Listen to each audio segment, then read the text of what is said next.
Hey, I'm Dave Smith, certified personal trainer and weight loss coach, and today I'm here with part two of our three-part series of core training.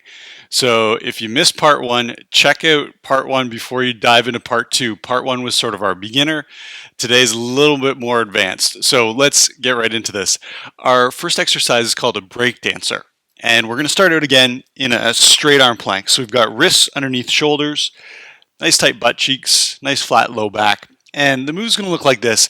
I'm going to take my right foot and slide it through and touch the floor on the left side of the floor and then come on back. Try it with me. We're going to take left foot, slide it through, touch. And just notice my hips aren't dropping all the way to the floor. So they're still nice 6 inches, 8 inches, maybe even 10 inches, keeping my hips up nice and high.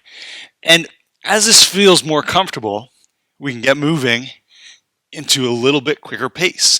And you can see why this is called a breakdancer. It looks sort of like a breakdancing move. With that rotation, as our hips rotate through, huge amount of oblique work. And then anytime we're in a plank, we're getting our whole transverse abdominis. So this imaginary belt of abdominal muscle and lower back muscle that really helps strengthen our core. Breakdancer, we're going to try 15 per side at whatever pace you feel comfortable with.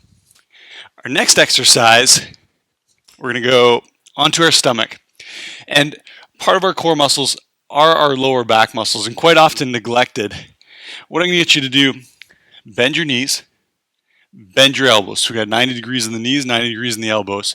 And I want you to imagine that we're falling out of a plane, so we're going for a skydive. I'm going to get you to raise those elbows up. We've got forearms parallel to the ground. And then here's the tricky part. I want you to squeeze your butt cheeks, so squeeze your glutes, and we bring our thighs up off the ground. So right now, in an ideal position, our hips and our rib cage, the bottom of our rib cage, are touching the floor and nothing else. We're pushing our heels towards the ceiling, bring arms up. You're going to find the tendency here is as our arms get tired, our fingertips are going to point down towards the floor like this. Think about getting those forearms so that they're parallel to the ground. And we're going to hold, this is an isometric, so we're going to hold this for 30 seconds and then come on down. So we've got our breakdancer, 30 total, 15 per side. Then we've got our skydiver holding for 30 seconds. Our next exercise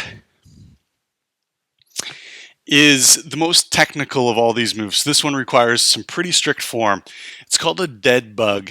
And what I'm going to get you to do, we're going to make ourselves look like a bug that's lying on the sidewalk.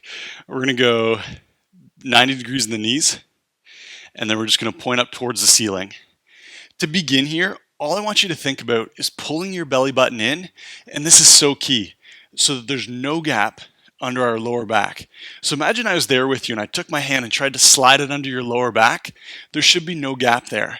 If our abs aren't working, it looks like this. I'm not sure you can see this, but I've got this huge gap, huge roundness in the front side of my torso that allows my hand to slide right under that low back position.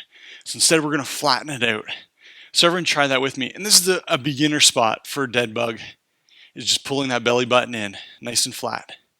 Now, the next most challenging piece is we're going to start to extend one leg.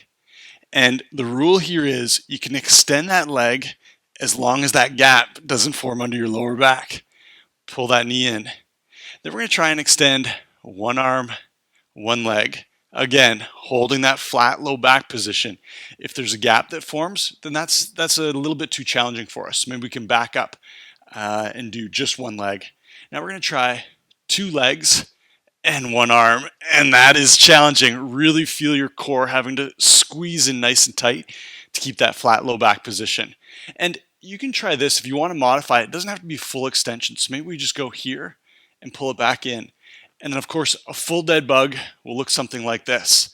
We've got flat low back, body extends, arms and legs, and then we pull back to that dead bug position. Very challenging move, but there's lots of ways that you can modify that. So either using 1 leg, 2 legs, 1 leg, 2 arms, and then how far you're actually going to go into extension without letting that curve form in your lower back. Belly button pulls down, nice flat low back. The last exercise that we're going to do here is we're going to go into a plank. And again, it's a straight arm plank, but we're gonna flip over onto our side and make it into a side plank. And then from this side plank, I'm gonna take my left hand and reach all the way through. Notice I rotate my hips towards the ground and I'm grabbing onto my opposite shoulder, and then I come back into the side plank. So it's called a thread the needle because this left hand, try it with me, top hand, threads all the way through, hips face down towards the floor, and then I come back and do a side plank.